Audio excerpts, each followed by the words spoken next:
Every once in a while, you discover a game so incredible that it reminds you why you fell in love with video games in the first place. Blocktails on Roblox is one of those games for me. There's just something truly special about it, from the captivating story to the interestingly complex characters to the genuinely enjoyable combat. And I'm not the only one who feels this way. This story-driven RPG has captivated the hearts of hundreds of thousands of people, getting insane numbers of concurrent players. People are coming back to this game for a reason. Seriously, what is it that makes Blocktails so special? In this analysis video, I will very excitedly answer this question, analyzing this game from several angles to tell you why, if you haven't played Blocktails yet, you are missing out. Note that Blocktails is a story-driven game, and therefore it is impossible to cover it without spoilers. The first section will attempt to be spoiler-free, but beyond that, beware. Without further ado, let's dissect this amazing game and figure out why it's so special. This is a game which has created so many feelings. In my case, Blocktails has influenced me so much. I've had several moments where my jaw has dropped, being completely speechless. Several moments mid-playthrough where I'm unable to not express my excitement over and over that Blocktails is one of the best games I've ever played. Several moments where after completing the demos, my friends and I cannot stop yapping about the events of the chapters. This game will give you so much to talk about, be excited for, and enjoy. It will constantly one-up itself before your very eyes, getting better and better the more time you invest into it. And the more you learn about this game's lore and begin wondering about what comes ahead, I have no doubt you'll feel as excited as I do, if you don't already. The aforementioned concepts are reflected in this game's popularity. It is genuinely one of Roblox's staple games at this point. I've played a good amount of turn-based RPGs, and I can confidently say that this is my favorite out of all of them, by far, and I don't doubt that Blocktails could possibly become the same for you. If I haven't made it clear enough, this is your sign to play Blocktails. It's one of Roblox's most high-quality games, and it's actively being updated and worked on as we speak. Its best days are ahead, no better time than now to get caught up. And if you're already a part of the community, let me know if you can relate to my emotions and experiences down below. I wish I could experience this game for the first time again, and because I feel that way so strongly, I don't want to ruin that for anyone watching who hasn't had their first experience. We are now officially in the spoilers section of this video. If you don't mind spoilers, want more convincing to play, or have already played, watch on. But if you're new and want to experience the game blind, please take what I say to heart, and I really do mean this. I highly recommend stopping watching, at least play Demo 5, and then come back. This game is worth experiencing naturally, and it will be more fun to talk about it and watch this video once you have done so. Trust me, making this video has only reaffirmed this fact for me. You having a proper first experience matters much more to me than whether you watch this full video or not, seriously. With that out of the way though, let's get into one of the biggest reasons that Blocktails is so special. In my opinion, Blocktails is a masterclass of taking advantage of the concept of subverting expectations. In other words, the devs capitalize on the element of surprise, making you feel comfortable in what you think is coming up and then completely changing it up to make the story that much more amazing. And Blocktails does this in so many ways. Let's get into them. The first way that Blocktails subverts expectations is by going far beyond their established aesthetic. Allow me to explain. Blocktails draws you in and gets you comfortable with OG Roblox aesthetics and characters. For instance, Roblox HQ, Shedletsky, Nubador, and the familiar swords and aesthetics from Sword Fights on the Heights, among many other examples. Because the entire aesthetic, menus, animations, even the chat of this game remains within this realm, it gets you comfortable with it. You grow used to it. You assume that the lore and events of the story will all remain retained inside this realm. And although that is the case, and the devs remain true to this aesthetic throughout every chapter released thus far, they go far beyond just OG Roblox concepts. You get so used to OG Roblox, charming gameplay, and goofy mechanics, such that when the time comes to fight Egyptian gods, manifestations of pure emotion, beings of pure disease, and literal dragons, you have no idea what you're in for. Isn't that absolutely awesome? The already immense impact of this is simply intensified by the fact that the OG Roblox aesthetic is so nostalgic for basically everyone playing this game. You get hit with immense nostalgia while also basking in pure peak from demo to demo. The second way that the devs accomplish the feat of successfully subverting expectations is through the bosses. Many of you might already know what I'm about to say, and if you do, please let me know if this resonates with you. As you continue playing, the game becomes more and more unpredictable. Demo 1 establishes a precedent, and you expect the later demos to follow this, but they don't, especially as you get farther and farther. You get to a point where you never know when a chapter is about to end, but this is where the bosses come in. Since you never know what to expect, literally any boss starts to feel like the final boss, especially when so many battles and story development occurs before it. Let's take Demo 4 for instance. I'm going to put you in my shoes. By the time I reached the Great Flocky, it was pretty clear to me that he was a mini-boss. Once I spent time trying and failing to dodge his goofy attacks, looking at you, Fame, and then eventually beat him, I thought I had it all figured out. Naturally, when one just beats a mini-boss, you'd expect the next boss to be the final one, right? At least that's what I was thinking. So once I reached the Temple Guardian, I was certain it was the final boss. This feeling was intensified by seeing Captain Trotter falling and slowly rotating like that. And plus, the absolutely amazing Temple Guardian Os made that even better. Top 3 boss themes in the game for me, by the way. And the fact that you cannot use NRG, it felt like the perfect place for the climax of Demo 4. But no, even after hearing that the crew had died apart from Calypso, Captain Trotter, and yourself, the chapter goes on. And as new enemies came up, I was simply shocked at how much depth the chapter had. For instance, a super annoying and overpowered flaming horses intensified this. Come on, man. High damage attacks, and they call more of themselves? Dude. Because of all of this, I was certain that once Captain Trotter turned on us with the firebrand, he was the final boss. After all, he was holding the sword. And then, after dodging ultra kill coins, AoE barrels, and dealing with Captain Summons, after all of that, there's another boss with a rock song, lyrics, and the craziest attacks we've seen yet. Oh my gosh, I've never felt more shocked and blindsided in a good way by a game in my entire lifetime. If this doesn't sell the point enough, this game is amazing at not only providing a lot of bosses to experience, but doing so in a way that constantly keeps you on your feet, never knowing what to expect. This same example also applies to Demo 3's emotion bosses, Demo 5's Trio of Doom, and Frostmaw, and every demo in my opinion. It's an incredible concept that honestly makes this game more special than any game I've ever played in terms of surprise. The third way that this game successfully subverts expectations is by adding so much more emotional depth than you'd ever expect in a Roblox game. As mentioned before, the relaxing and nostalgic OG Roblox aesthetic gets you comfortable. It's comforting. Surely a game focused so much on this aesthetic would be nothing but lighthearted, comical, and wholesome, right? Wrong! This game takes things so much deeper by not being afraid to involve deeper, darker themes that help advance the story's lore. For instance, the cruel king's undying efforts to protect his kingdom and his people, swearing that the player is out to destroy the kingdom due to the visions invoked by the Ice Dagger. Griefer's, aka Brad's, venomous affliction from the Venom Shank chaining him down, his mutation into a being of pure disease aptly named bubonic plant to symbolize this, opposing the player, the protagonists themselves, us, being deemed impure by the Ghostwalker such that we have to come to terms with our own darkest emotions just to escape, Captain Trotter, the steadfast leader of his pirate crew, being driven to madness by the firebrand and becoming the sacrifice that spawns the ancients, with his death being deemed a murder, and Cassie, a nervous wreck of an heir, growing as a leader with every citizen saved and every enemy fought up until reaching the Wind Force. Every single sword in the game that the demo's focused on is surrounded by heaps and heaps of depth. It's no doubt that the remaining 2 swords, Darkheart and Illumina, will be surrounded with even greater depth, especially considering the open parts of the plot we are yet to discover, Telemon's intentions, how the player's emotions will likely drive us to madness with all the swords, the whereabouts and plans of the game's overarching antagonist, mysterious figure, and absolutely every other aspect of the plot. All the above points considered, even with the rest of the equally significant points in this video being completely ignored, I already think that this is enough to consider Blocktails to be one of Roblox's best games, period. Curious what you guys think of my analysis. I cannot wait to extend this analysis into the game's future demos, Demo 6 and Demo 7 for instance, once they come out. If you'd like to see me speak on those parts of Blocktails, don't forget to subscribe. If you don't know me, I'm Fox's Rock, and I endeavor to make weekly videos only on games that I am truly passionate about to distract myself and you from the stresses of life. If this sounds interesting to you, I'd love it if you subscribed and joined my community. My community is positive, optimistic, and welcoming, and we focus on good vibes Roblox games just like this one, and other ones such as Nullscape to help us get through life. Would love to see you around.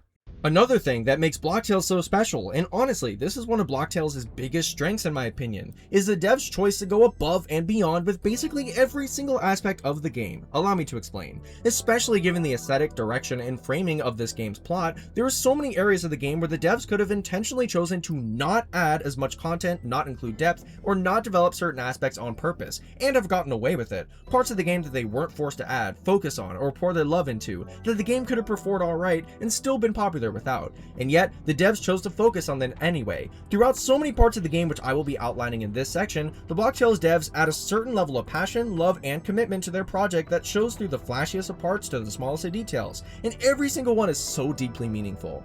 The first way in which they do this is through the game's dialogue. I have so much to say about this. As you know, dialogue is the crux of a story-driven game like this one. The devs certainly checked the box there by adding dialogue and development that properly serves the narrative that they are trying to convey. But the thing that makes the dialogue stand out versus other games like this, in my eyes at least, is the personality. Blocktails dialogue has so much personality, and this personality shows up everywhere. The dialogue itself can be serious, introspective, and purposeful. Other times it becomes goofy, lighthearted, and wholesome. And still other times it's just straight up hilarious. I mean, as an example, just look at so many of these enemy dialogues. In battle, enemies often say lines that either add to the battle or are just there to be goofy and hilarious. And I'd be lying if I didn't admit that so many of these dialogues have got me laughing so hard. Aside from the other ones shown on screen, one of my favorite examples is the Astral Summoner, saying things like, "Whatever, go my minion," with the minion itself saying hilarious things like, "I just got here," as it dies. This adds so much value to the game. Aside from this, notice how this dialogue, along with the rest of the dialogue, is actually personalized. Many of it uses colors to help signify what it's representing. An example of this is very properly conveyed in Rober's Court, along with much of Shedletzi's dialogue at the beginning of each chapter, along with subtle movements to convey tone. This, in my opinion, properly replaces voice acting. It's stuff like this that tells me that Block Tales is still captivating, still entertaining, still emotionally well conveyed without voice acting. That being said, I am not at all opposed to voice acting later, although it might not fit, we just have to see. But I'm sure you'd get the point. These movements convey a lot. One of my favorite examples is with the Cruel King, who before you fight him discusses how his visions have helped him see the future. Now he's convinced that you have everything to do with Blackrock Kingdom's inevitable downfall. There is so much depth in every word, every movement, and every color used. It also helps with foreshadowing, both in this example and also another example, Demo 3, to help give subtle hints about what's to come with fear, greed, solitude, and hatred. More on that later. And even further, this game rewards exploration dialogue-wise. If you go out of your way to talk to every NPC, you often get exclusive references, hilarious dialogue, and sometimes even hints as to what comes next. The dialogue is genuinely so effective in Block Tales, but notice how all this could have been skipped. For instance, Cruel King's dialogue could have been without movements, without colors, and still have been passable, and people probably still would have loved it. But because the devs went the extra mile to add this personality, because they made every word, every color, and every movement have purpose, this chapter is so much more depth, as does everything after it. Truly so effective on their part. The next way that the Block Tales devs go above and beyond to deliver an above average RPG experience is through the music. Using the same logic as the dialogue, the devs could have, for instance, used only 1 or 2 battle themes per chapter without rotating them much, as again, they could have gotten away with it, and people likely still would have loved it. But no, every section and basically every location has its own battle themes, from Desert Battle to every Demo 5 battle theme, such as Splinter Battle, which is the best battle theme aside from Desert Battle, fight me bro, to each boss theme like Trinity Council and Griefer's boss theme. Like, oh my gosh, I'm only naming a very small fraction of the wide array of music featured in this game's many locations. The devs have really taken their time, involving a wide array of talented, uniquely skilled artists to bring so many unique soundtracks to the game. I've already spoken on this briefly, but the best example of this, in my opinion, was the Block Tales team commissioning the recovery system to produce the boss theme for the Ancients. This song came out so good! Hearing lyrics during this fight was one of the most jaw-dropping experiences of this entire game, and it really set the stage for such an amazing chapter's end. Hats off to everyone involved there. But the songs in this game don't need lyrics to be impactful. Every track adds to the fight, provides additional depth to the characters, and contributes to world building greatly. And again, it's this level of additional depth that the devs didn't entirely need to do that simply makes Block Tales stand out in absolutely every regard.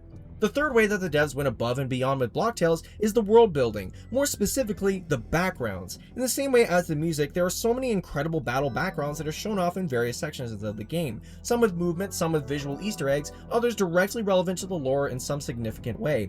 I think this is beautifully shown off in 2 parts of the game the most: the Dream World, our beloved Yumeniki and Omori reference among other references, and the 3 distinct areas of Demo 5, those being the 3 districts of Trinity, Splinter Skies, Red Cliff, and Astral Isles. Both of these parts of the game shine in terms of their dynamic backgrounds, all of which add so much to their respective parts of the game. For the Dream World, the eerie doodle-like visuals contributes greatly to the feeling of it all being a dream, adding to the surreal nature of later events. And for the purposefully detailed backgrounds of each of Trinity's districts, they truly add to the grandeur of every location, individually hyping up each member of the trio, those being Rober, Azuri, and Reginald, and set the stage for the final 2 bosses of the chapter. Again, one background could have been used, but instead the devs added so much depth to each individual location. Don't you guys love the detail that was put into this game? Do you guys agree with me that the devs went above and beyond? Let me know. The next thing I'd like to focus on is something that Block Tales does amazingly: foreshadowing. Honestly, this is done so well and so consistently that this single topic could easily become its own Block Tales video I could make. Let me know down below if that's something you'd like to cover. I likely will. But I wanted to speak on foreshadowing in this video because it is a massive, undeniable part of why I love this game so much. As a creative writer myself, foreshadowing is one of my top favorite narrative themes and stories. It's crucial to building worlds that I'd describe as in tune with itself. In other words, it shows evidence evidence that the writers of a story aren't writing randomly, that they don't just write sporadically. Instead, it shows that everything is thought out, intentional, and actually connected. It also adds replayability, almost like a hidden in plain sight Easter egg for anyone who replays or rewatches a story, rewarding a keen and observant eye without spoiling or detracting from a first playthrough experience. It's simply impossible to write proper foreshadowing if you don't know exactly where your story is headed, and that's why the fact that Block Tales is filled with so much foreshadowing is evidence enough to me that this is a fantastic game and a well-written story. But where do we actually see foreshadowing? Without saying so much that it takes up the entire video, because I could yap about this forever, here are a couple examples. Recall chapter 3, where we had just touched the Ghostwalker, fell unconscious, and woke up in the dream world, greeted by Builderman, in quotation marks. He talks to us and guides us to help us prove that the player is worthy for the Ghostwalker. But if you recall, this was a facade. Builderman is actually Hatred, who is only pretending to be Builderman to win us over just to blindside us at the very end. On an initial playthrough, you're unlikely to pick this up until it happens, but seeing it again after playing, it's obvious. There are several in-dialogue color references to the fact that Builderman's intentions are impure, along with other places. For instance, after defeating Greed, it says, "Despite this, something still feels heavy," along with highlighted words like impure and painful and much else. Number 2, within that same segment, a reference to how the player's emotions are inevitably going to get in the way in the future. The colors in the screenshot represent the 7 swords of time, and it refers to hatred by the looks of it. You cannot serve both, it conveys. And even though we beat hatred at the end of Demo 3 and escape with the Ghostwalker, it's still abundantly clear in later parts of the game that hatred still has some sort of grasp over the player. We also see both in this part and earlier parts direct references to the emotions you will later be fighting, which becomes especially impactful once it's revealed that Builderman was a facade, since it's revealed that having beaten fear, greed, and solitude left the player vulnerable to hatred, being a power so immense that they needed the ghost potion just to reach and beat hatred, only being freed after beating him. Number 3, at the beginning of chapter 4, we are given the opportunity to speak with Kyoko, someone who is later revealed to be Calypso's sister. Even before we truly know what's ahead of us, she tells us of her sister, who went to the desert and never came back. This gets you thinking initially, but until you actually see Calypso, it's not something you'd immediately latch onto. But once you've played the game, all of her reactions become immediately contextualized. Calypso is the sister who never returned, presumably because she joined the pirates with Captain Trotter, being indebted to the crew due to them taking her under their wing after she got lost.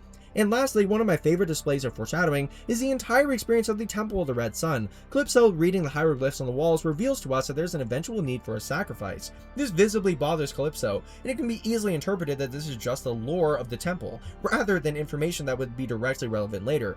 But this is one of the most well-used and obvious uses of foreshadowing, as the game is literally telling us that in order to get to the firebrand, someone was going to be sacrificed, which eventually ended up being Captain Trotter. Isn't this such an incredibly cool part of the game? It makes me so excited to talk about it, and I hope to do so in later videos. Thoughts on this foreshadowing? Where else have you seen this? The next thing that Block Tales does is something that I consider to be much more subtle, something that you'd have to go out of your way to notice, and something that might not be immediately obvious unless you're analyzing this game in a similar fashion as the way that I'm doing right now. I believe Block Tales is fantastic at creating emotional investment. In order for you to enjoy a game, you have to actually care about it.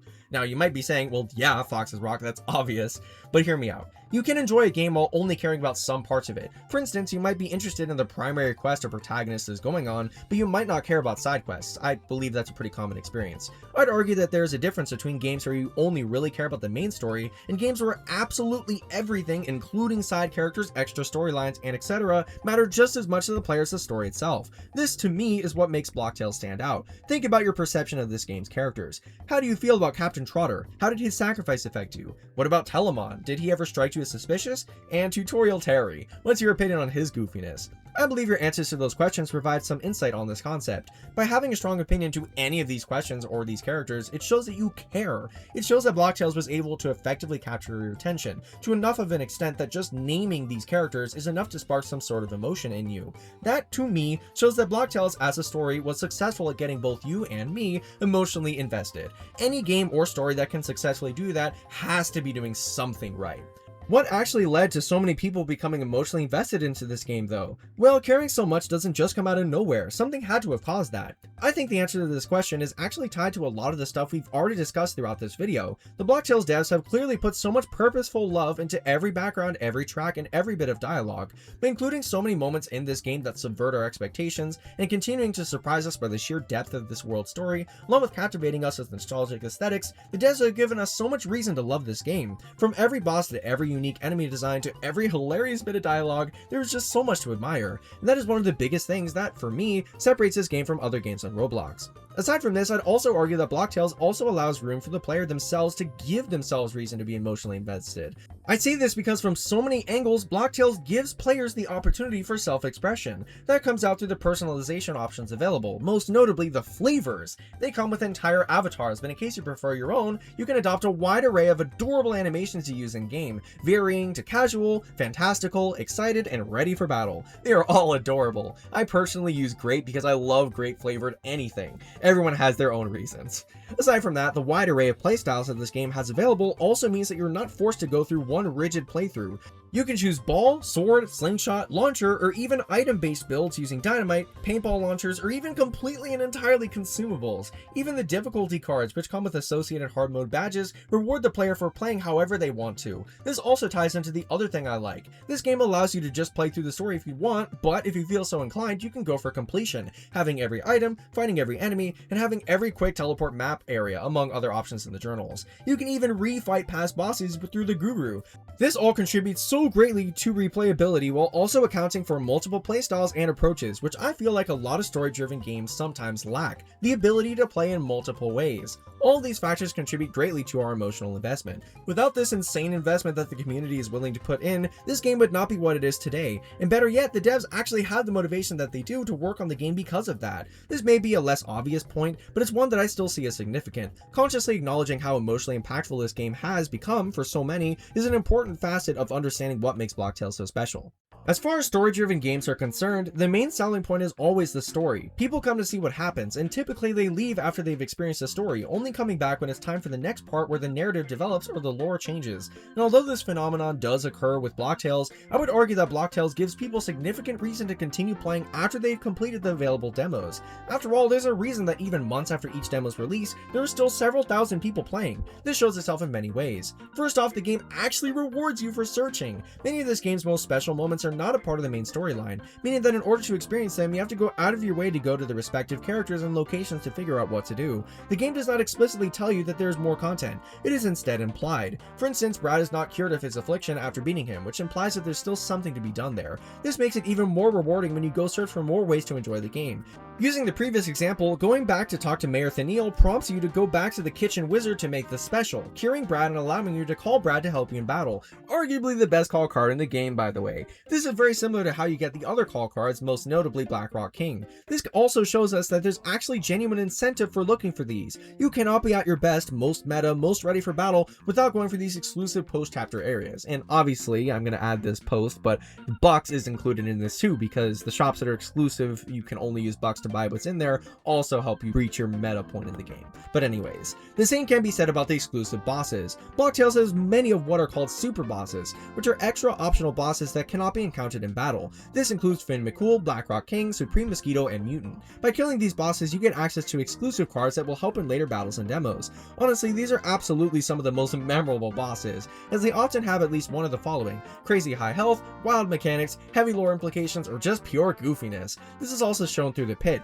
arguably the most popular way to experience the game post-demos. A massive chunk of bosses and enemies from earlier parts of the game show up again, challenging you to 10 floors per demo to get access to an exclusive card every 10 floors. This was the birth of many exclusive boss combos such as Toothy Deer with the Trinity console, or triple Captain Trotters, or 3 Fears for instance. These are definitely the most fun difficulty parts of the game, unless you're using all the difficulty cards to make it even worse, I suppose. And the pit exclusive enemies make this even better. Huge replayability here. And lastly, the game also rewards you if you go to talk to characters from previous chapters. This includes characters like Kyoko and Nubador, among others. By talking to them about the events of the demos, you get to see their reactions while also getting bonus content that the majority of players miss. This is something that I personally value very much. When I'm in the mood to just experience the world of the game, talking to NPCs like this is one of the best, most fulfilling ways to scratch that itch, you know? Do you guys agree with all this? I'd love to hear the ways that you and your friends are choosing to enjoy the game while we wait for the upcoming demos. Let me know down below. And that's everything! Man, am I so glad to bring Blocktails videos to the channel finally! So many people I know love this game and have been asking me to cover it, and I know that I'm not the only one that this game excites. I hope this Blocktails deep dive has been enjoyable and beneficial to you. And if you happen to be watching this after having just beaten in the available demos so far, I really hope my recommendation lived up to the hype. I cannot wait to make another Blocktails video, and I can already tell that I want to do a full in-depth foreshadowing analysis probably, if I can, so expect that soon, along with more Nullscape videos as well. Not sure which will come first, but we'll see. Thank you to all my community contributors, Nitro Boosters, and everyone both in my community Discord and otherwise who helped make these videos possible. It would not be the same without you. Don't forget to subscribe if you'd like to join my community. I would love to see you around. That's everything for this video. I will see you in the next one. Live well and have an enjoyable rest of your day or night.